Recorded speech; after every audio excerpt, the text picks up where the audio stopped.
Hi to my viewers. Good afternoon. Welcome to my vlog. Andito ako sa RSB Farm ngayon. So, just watch guys.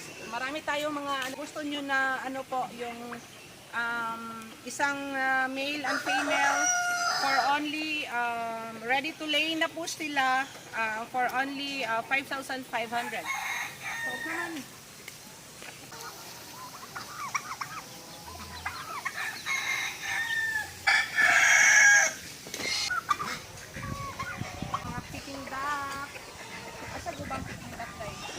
No. Aguban. Busog naman to din. Iba namin na chicken. Kasi ano lang to free range kami. Nakapakaon na to. Yung ano namin duck. Yung Peking duck rin. Yung iba na sana yun. Yung turkey.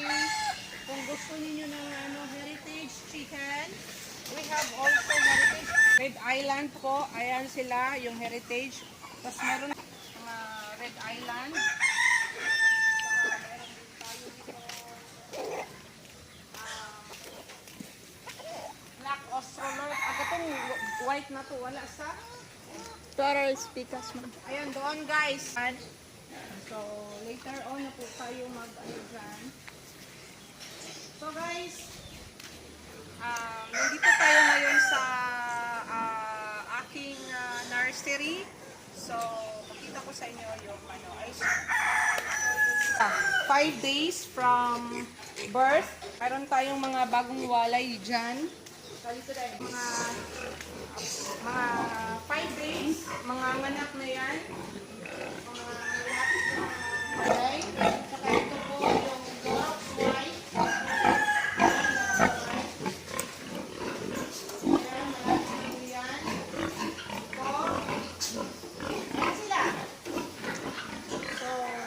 Richie.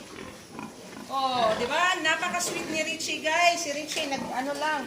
Always Hello, Richie. Kana. Na ano sa family.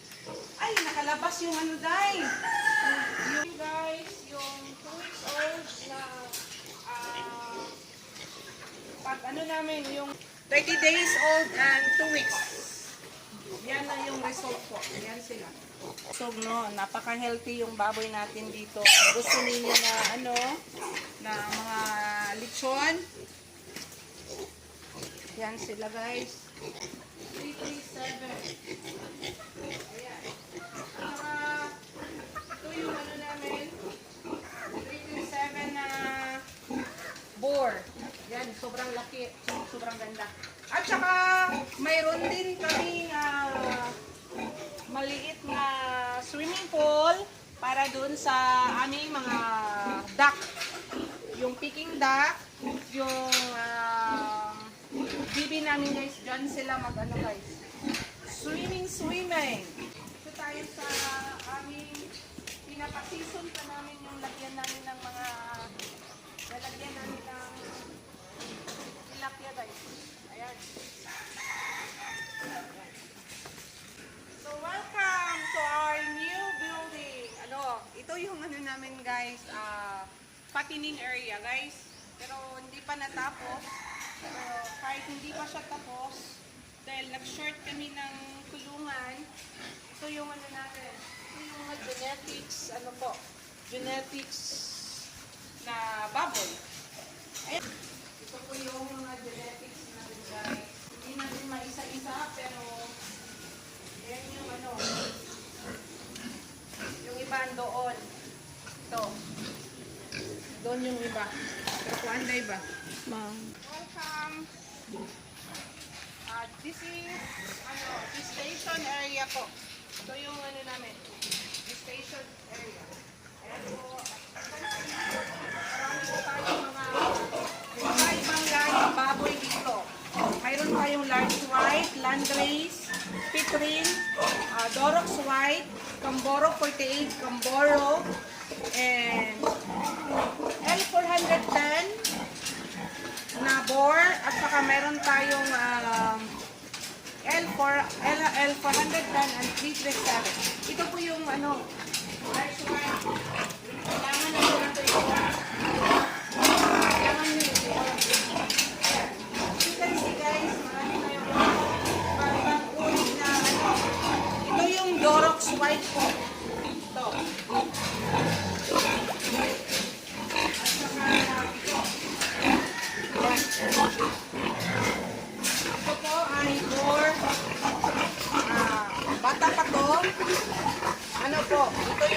natin na L410. At saka ito, L410. Hindi pa natapos tayo doon. Dito tayo.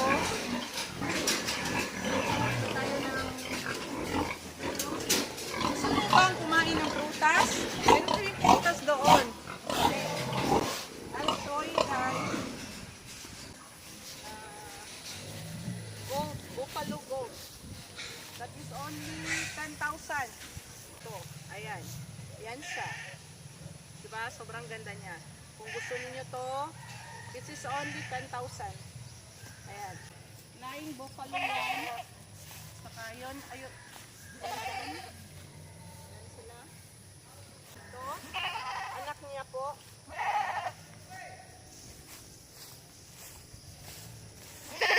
Naman. Mayroon tayong biosecurity dyan. Huwag maingay dahil actually, Bisaya lang ako, taga Cebuana ako guys. Pero kailangan kong mag-speak in Tagalog because somebody are requesting na mag-Tagalog ako dahil hindi daw nila naiintindihan yung mga sinasabi kong Bisaya guys. So now, dapat maintindihan nyo ako. Minsan nabubulol ako dahil Bisaya. So come on na. Come on. Let's go on. Ang natin. Mga lahing kambing. Ayan sila, mga buffalo yan. Ito. Buffalo, yan. So yan sila. Matamis pa sa sobrang tamis yung yung kumakain ay hindi pala yung Pwede na siguro na Butas. ma'am sa? Naku, kung tigol ha. Ay na, ma'am. Natanawa.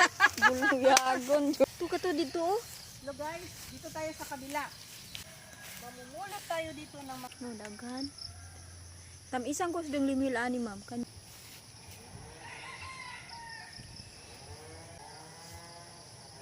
Ayan. May jackfruit din tayo dito guys. Ambot na munga na natong jackfruit dai. Usa lang na mamukay la na. Nangka. Aw. Ay na. Bahala ka diya ma'am. Dugay na munga mo. Alam ma'am, kuha dyan yun ng mga istorya diyang dili mo. Ayaw dyan tumama, bante ayaw kuha dyan tumama kay maulog. Guys, dito ako Nain kayo ba? mag-tiktok. Sasayaw-sayaw ako. Alam ma'am. Ayan. Imbes plaster na ron pag tanaw ng mga tao, musulog na silang balaga. Tumuli inis gamay lusan. Una ko ha. Kuha ma'am, bantay ragma. Kuhaan ka diya.